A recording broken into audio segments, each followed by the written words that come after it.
and we're rolling.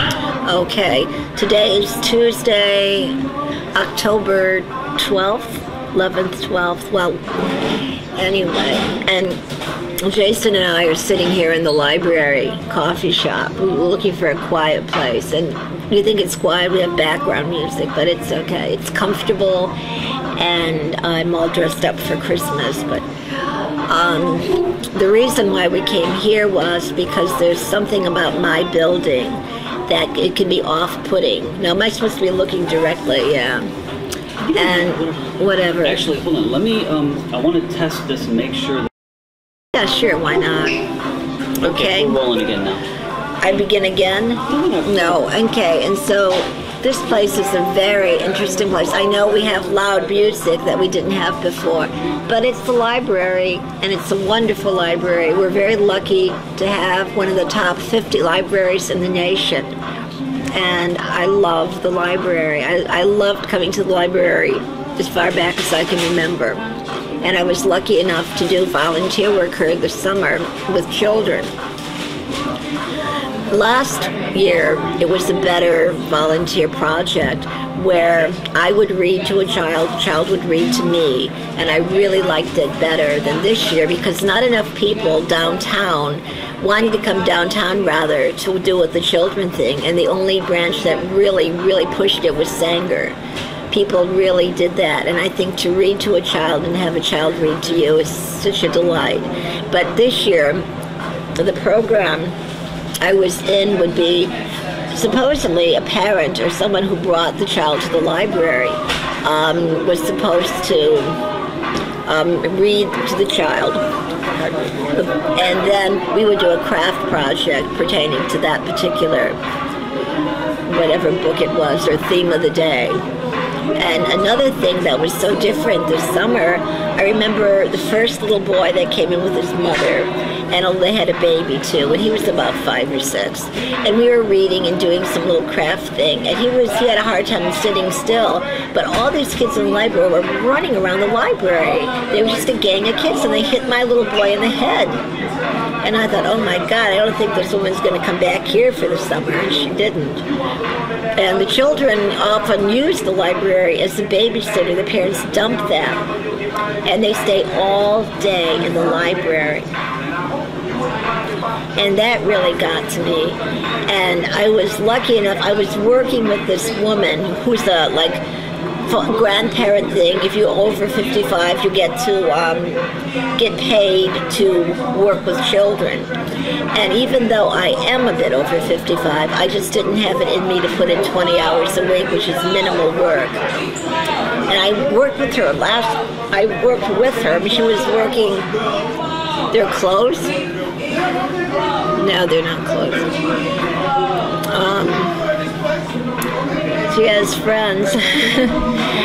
But this library, if we could just later walk through the library and get some shots of the library, the children's department is a delight, and they have everything imaginable. And one thing that's really unique this year is there's a lady whose husband died recently. Do you go to the botanical gardens? I haven't been there in a long time. Well, do you know about the lithophanes? Lithophanes are a rarity, and we have the largest museum of lithophanes in the world, Toledo, Ohio. And Toledo, Ohio also has the highest rate of people using the ER in America. More people use it just for whatever, and that's really wrong. And I'm skipping around topics. That's okay? Fine. That's fine, yeah. And I should know about this. I just got out of the hospital Saturday, and it was a really grueling 2 weeks for me. And even now I have pneumonia, and there's spots on my lung. And they think when the pneumonia is over, and if they look again, they think it could be cancer. And I won't know for a month. And so it's a hard one. But being in the hospital was really different. First, I was bleeding, and they talk about coffee grounds in the stool or something, and I don't examine my stool that carefully. Do you know about that phrase? And so I was just ill, and it was a long, hot summer this year. It was one of the worst. And I signed up to be a tour guide because I wanted to learn about Toledo. It's an excellent program. We work with the urban affairs at the university. And so there were, I don't know how many of us decided we wanted to do it this year. A lot of people who've been doing it for years are planning to retire from the tour guiding. And so they wanted to get new people in. And I like doing it tremendously, but when it's so hot, I'm not supposed to be out in heat. Anything over like 82 and I'm doomed. But I wanted to do it, and I followed through for my tours pretty much to the point. But the very first tour we did, it was a group of teachers. We're having a week-long conference in Toledo, focusing, and so they were in the library. We gave them a tour. It was 97 degrees. I thought I would die. I really thought I would die. And my tour was a street I know well, Adams. And Adams Street takes you all the way down to Trinity Episcopalian. And it also, look at the bug, it also just brought back memories, and because of when I was a child. Are you from Toledo?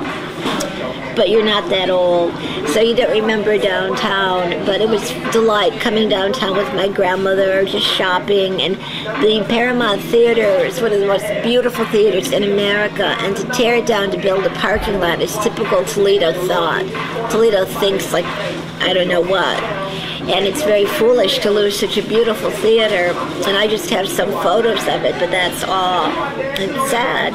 And of course, it used to be Macy's and LaSalle's, and now it's just a place that people are living. And they did open up the first downtown kind of grocery store that's really downtown. And that's a blessing, because you want people to move downtown. Where are you going to go? Where are you going to shop? And so it's kind of an iffy situation. And I can remember what the buildings used to be. And you look at a building and you can see it before and after if you have photographs and things, and just memories. So that was kind of my summer. And I really... sit down and get comfortable, because in a minute I'm going to close. Yeah, we're going to close. But anyway, we're going. People use this place as a playground, because they use the computers here, and they can use it to play games, and they get in there and sit down and play junk. And I think that's a sad way to use the library. Hey, what about books, people, And I love the children's room because I write children's things, and I just love being there. But anyway, I was saying that upstairs now, the woman who runs the lithophane place at the Botanical Gardens, her second in command, Posey Hubner, when her husband died, they decided to give a lot of money to the library, but they wanted to be spent to get original drawings from children's books. And so they're going around getting them from all kinds of people. And they got something from Katie Couric, wrote a book. She didn't do the illustrations. So you have to directly contact the artist of whatever book. And I think they should get a Julie Andrews. And if you contact through the person, sometimes you can get it. They're friends with the artist. Of course, they work with them. And I just love, they kept the Art Deco thing, trademark upstairs, and the way they've incorporated the old and the new upstairs in the children's room is just a delight. And then you can go outside, and there's a beautiful garden, and you can just look out at downtown Toledo from a garden view. And it's very, very lovely. But in the heat, to me, nothing is beautiful.